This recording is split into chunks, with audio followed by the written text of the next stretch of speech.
ఓం నమ శివాయ నమ పరబ్రహ్మ పరమాత్మన మహాజగత్తుత్పత్తి సతీ ఫలయా బ్రహ్మ హరిహరాయత్రి గుణాత్మ సర్వగౌతిగామి దర్శ దత్తాత్రేయానం సంతిని సిద్ధి కురు కురు కురు కుర్రో కుర్రు కొండదేవత అంబ పలుకు జగతంబ పలుకు సమ్మక్క పలుకు సారలమ్మ పలుకు వనదేవత పలుకు జాయ్ కొండదేవత పలుకు. ఓం నమ శివాయ నమ. 2026 నూతన సంవత్సరం అందరికీ శుభాకాంక్షలు. మీ కోయదొర బిఎల్ శ్రీనివాసరాజు. కుంభరాశి ఫలితాలు. జనవరి మాసమున కుంభరాశిలో ఉండవలసిన వాళ్ళకి స్థితిగతులు ఎలా ఉన్నాయి, వాళ్ళ యోగ నక్షత్రం ఎలా ఉంది, వాళ్ళ స్థితిగతులు ఎలా ఉన్నాయా అనేది ఇప్పుడు మనం చెప్పబోతున్నాము. మరి ఈ కుంభరాశిలో ఉండవలసిన వాళ్ళకి అదృష్టము, జీవితం, లలాటకము. 7 సంవత్సరాలు ఇలా మీద ఉండాల్సిన ఏళ్ళనాటి శని వల్ల ఎన్నో రోజుల నుంచి వీళ్ళు పడ్డ నరకము, ఇలా పడ్డ బాధలు, ఇలా పడ్డ విధానము, ఎంతో బాధలు పడుకుంటూ ఇప్పుడు లాస్ట్ స్టేజీకి వచ్చేసి మళ్ళా మొదటి మెట్టి ఎక్కబోతున్నారు. అంటే అదృష్ట గడియలు వీళ్ళకి మొదలైపోయాయి.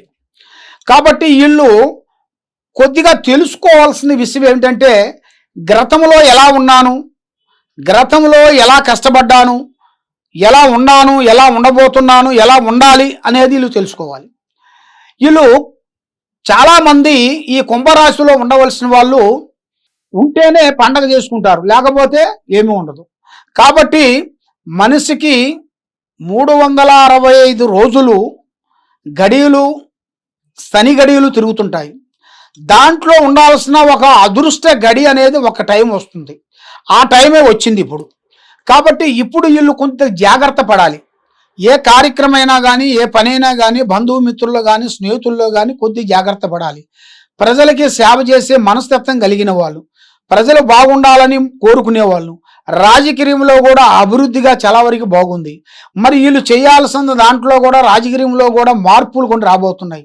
వీళ్ళు చేయాల్సిన దాంట్లో కాకుండా ఇంకా కొత్త రాజకీయంలో కూడా, కొత్త పార్టీలో కూడా కొంచెం వీళ్ళు చేరి కొత్త రాజకీయ విధానంలో కూడా చేయాల్సిన యోగం కూడా ఇలా జాతకంలో చాలా వరకు ఉంది.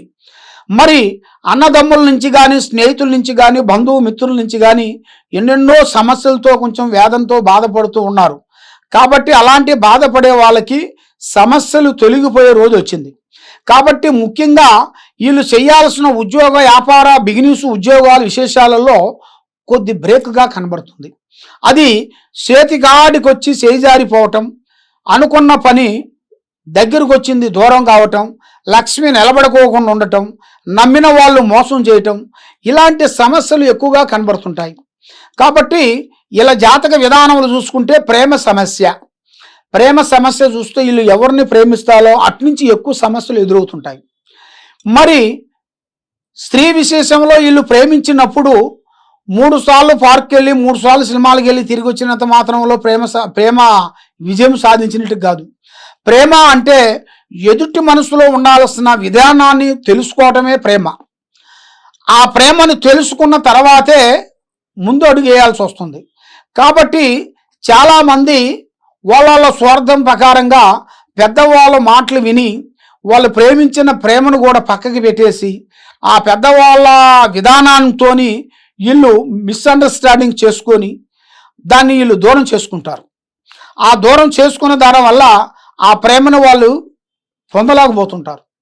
మరి ప్రేమ అంటే 2 అక్షరాల ప్రేమ.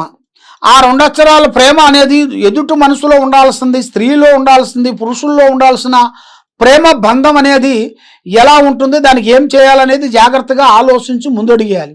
కాబట్టి వాళ్ళ స్నేహితులు, బంధువులు, అన్నదమ్ములు, తల్లిదండ్రుల నుంచి కొద్దిగా మాటలు విని వాళ్ళు చెప్పిన మాటలు వీళ్ళని ప్రేమించిన వాళ్ళ ముంగల వాడి, ఇప్పుడు మేము కళ్యాణం చేసుకోము, ఇంకొక 2 years పోవాలి, ఇంకొక 3 years పోవాలి, నాకు ఆ ఉద్యోగం రావాలి, నాకు ఈ ఉద్యోగం రావాలి, అప్పుడు దాకా నేను సెటిల్ అయినంత వరకు నేను పెళ్లి చేసుకోనని వాళ్ళు పక్కదారి చూపిస్తుంటారు.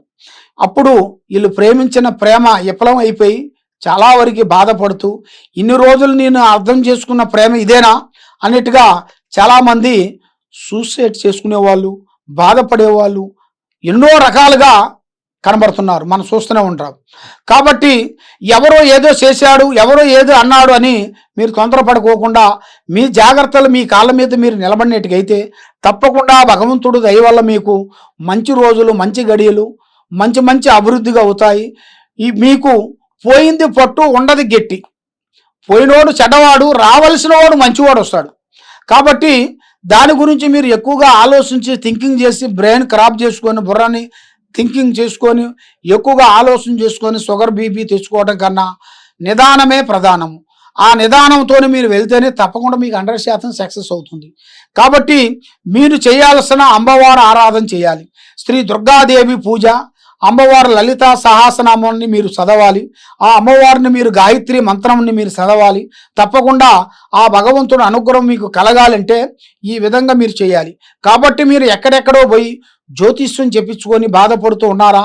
తప్పకుండా ఈ కింద ఉండాల్సిన నెంబర్కి మాకు ఒకసారి సంప్రదించినట్టుగైతే మీ మీద ఎవరు చేశారు ప్రయోగము, మీ మీద చేసిన శాతబడి ప్రయోగం ఏమిటి, మీ మీద చేసిన బహళావతి ఏమిటి, మీరు చేసిన ప్రయోగం ఏమిటి అనేది కూడా చూసి జాతక చక్ర గణితం వేసి చూసి చెప్పగలుగుతాం.